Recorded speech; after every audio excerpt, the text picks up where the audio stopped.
Hello student, welcome to Manifested e-learning platform. My name is Wilson Andove, your literature teacher.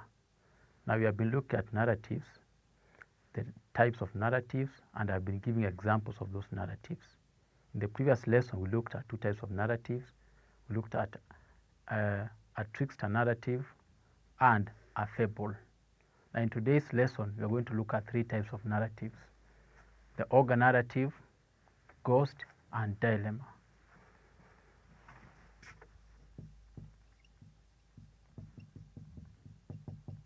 So we are going to look at one, Ogre stroke monster narrative, and an Ogre narrative is a story. This is a story that involves ogres, and ogres are actually creatures which can transform themselves into half human, half animals. So ogres are creatures that can change from human beings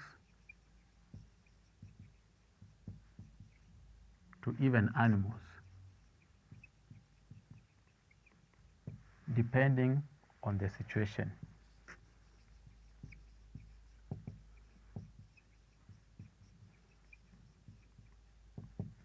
So those are ogres. And ogres are actually very mean creatures. Then we shall also look at ghost narratives or spirit. And a ghost is a story that involves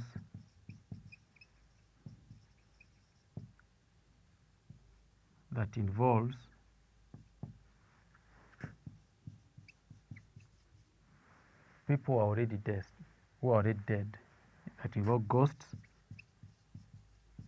or characters or people who are already dead.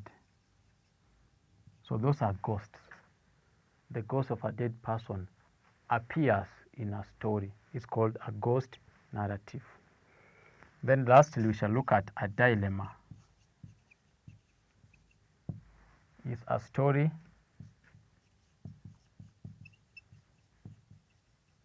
that puts a character in a very difficult situation,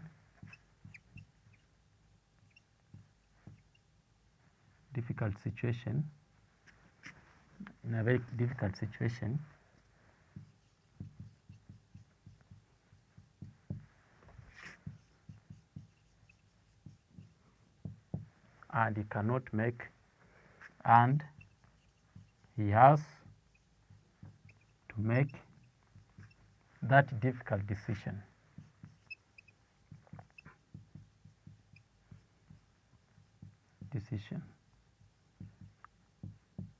So we're going to look at these three types of narratives, and I'll start by giving an example of an Ogre narrative.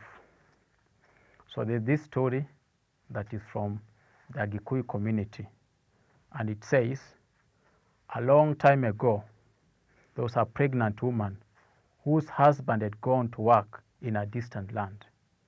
He was a blacksmith.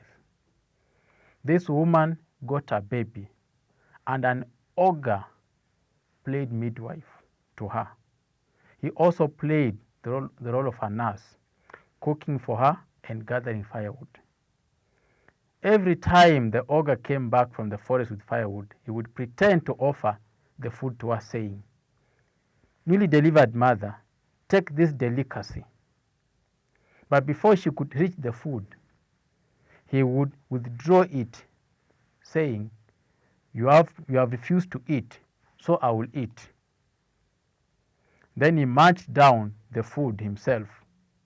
He would repeat the same with gruel, saying, now you have refused to drink this gruel, so I'm going to drink it myself. This practice went on, and the nursing mother became very thin and weak.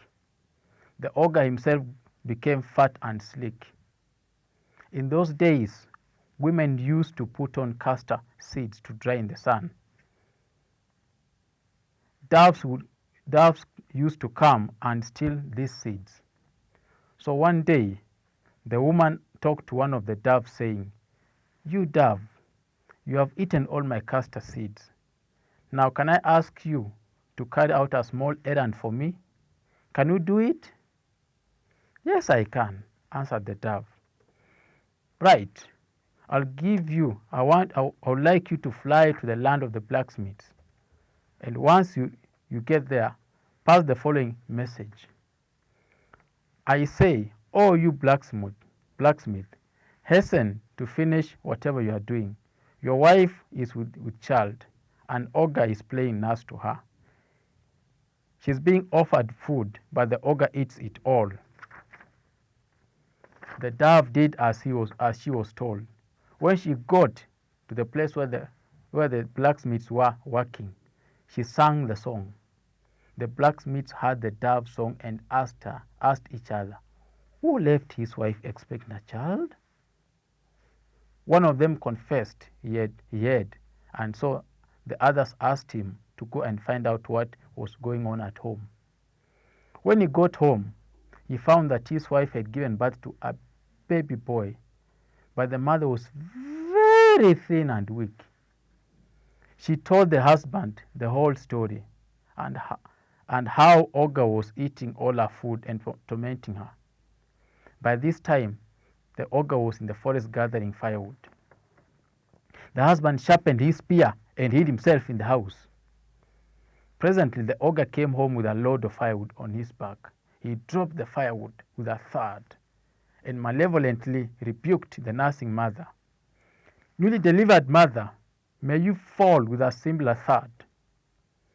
The nursing mother answered back, you too. The ogre was surprised. He said, you surprise me with your arrogance today. Could it be that the blacksmith has come back? The woman's husband was very angry. He could see all that was going on from his hiding place. Even before the ogre is finished talking about the gruel, the husband stood up, took aim, and speared the ogre in the mouth, knocking him flat on the floor. Before he died, the ogre cried with a loud voice, saying, it's just as I had said. The sojourners have come back. Oh dear me, I'm dying because of my greed. And with those words, he died. There ends my story. May I not end with it. So students, that's the end of the story, the ogre story. And in that story, you can see we have an ogre. An ogre actually can even present himself as a human being. It's only that he can change when there's need to. And in this story, the ogre is presented as being a very mean character. That this mother was given birth, the ogre is not nursing her as expected. He's eating all the food that is meant for her. And so the young mother becomes thin and famished, but the ogre grows fat and sleek. And in this story, you can see there is a bird, the dove. Birds always play the role of messengers in narratives. This dove is the one that relayed the message to the husband about the plight of the wife, that the wife is suffering under the care of the ogre. So students, in most stories, you'll find the dove playing that role of being a messenger, relaying the message to other characters in the story. So through this dove, the blacksmith now is aware of what the wife is going through, and he comes back home to confront and even kill the ogre.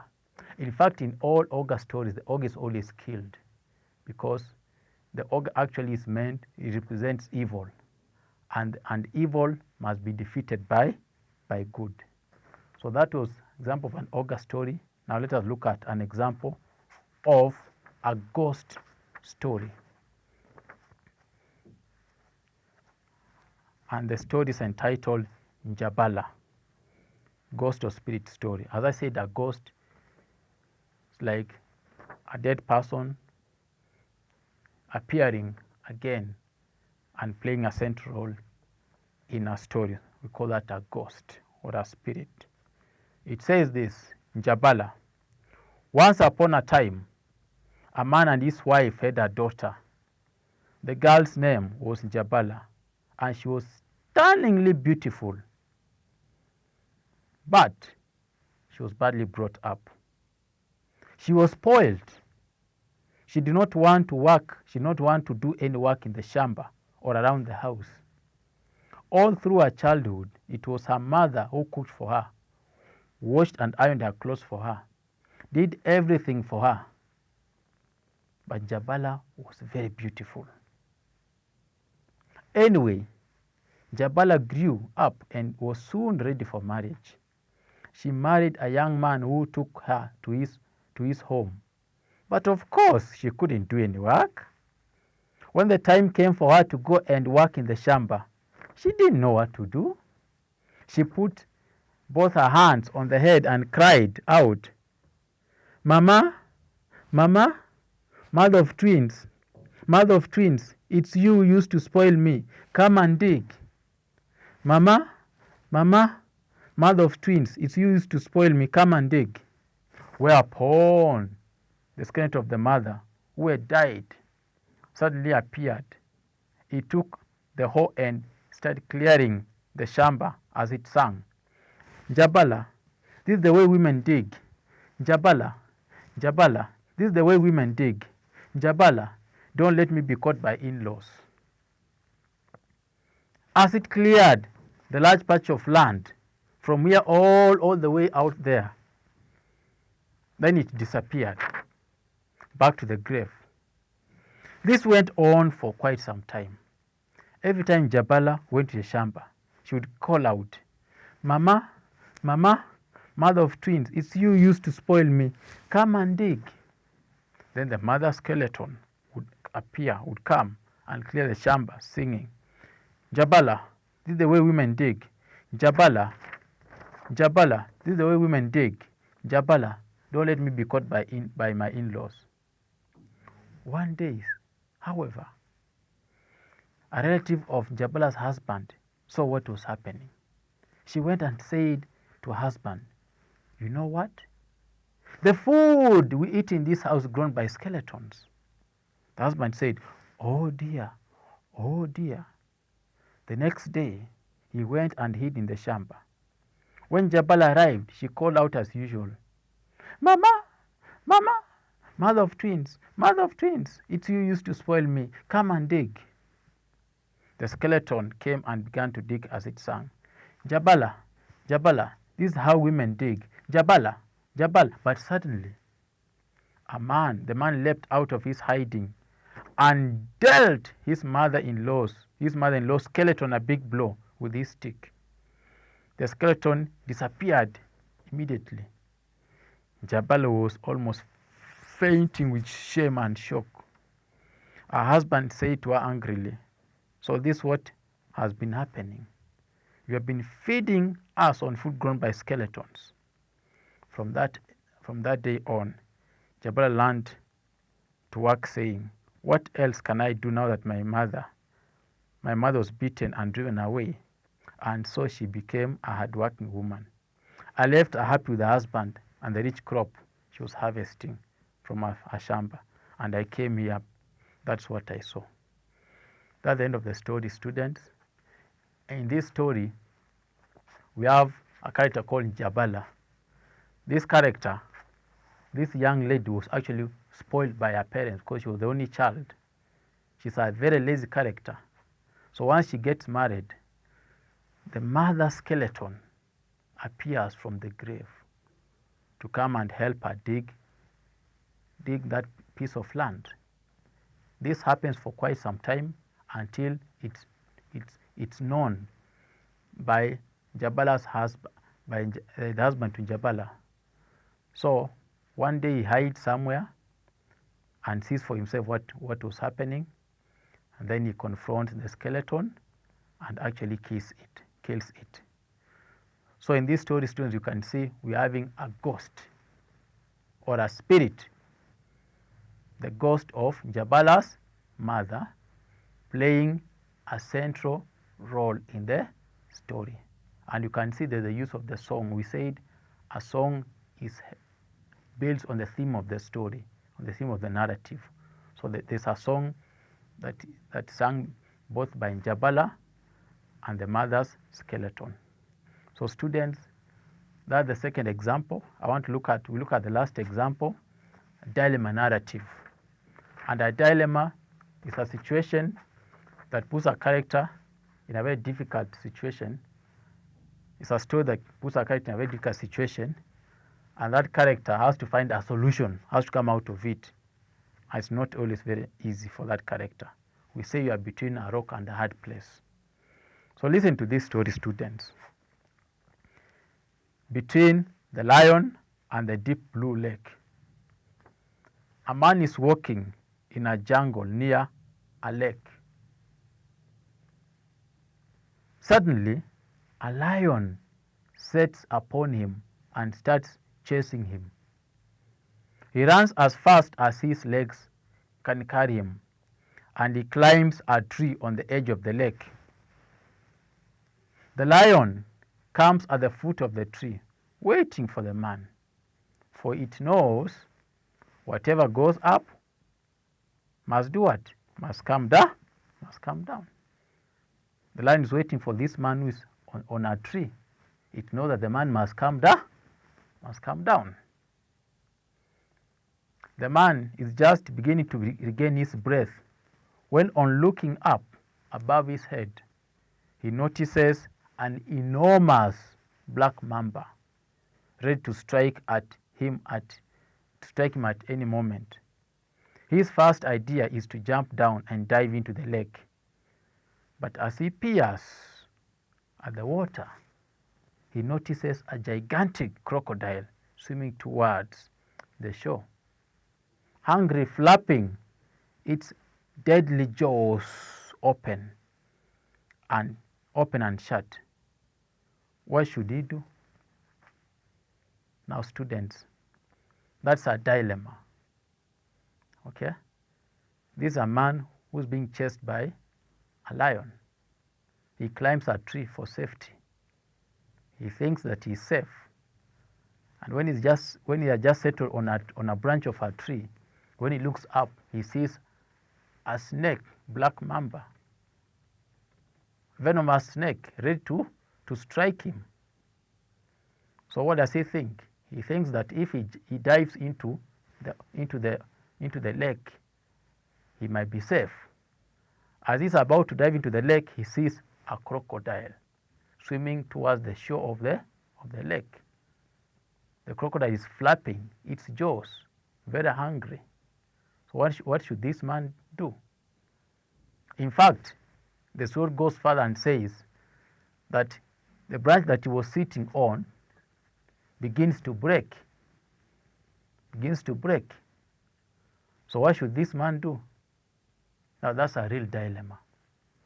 We say whichever decision that you take is a mistake, because if he stays on that tree, he can be bitten by the snake. If he jumps down, there's a lion that is waiting for him. And if he dives into the lake, we have the crocodile that is also waiting for him. So that's a what? A dilemma. A very difficult situation. In that case, student, if you are that man, what would you have done? What would you have done? So that's a what? A real dilemma narrative. In fact, it is said in such a case then, the only place that you can run to you have to jump down onto the lion's back. Maybe the lion might run away when you're on its back, might get scared and run away. But that's a real dilemma. So students, today we have looked at 3 types of narratives. We have seen we have an ogre narrative, we have a ghost narrative, and a dilemma narrative. And until next time, have a blessed time. Thank you.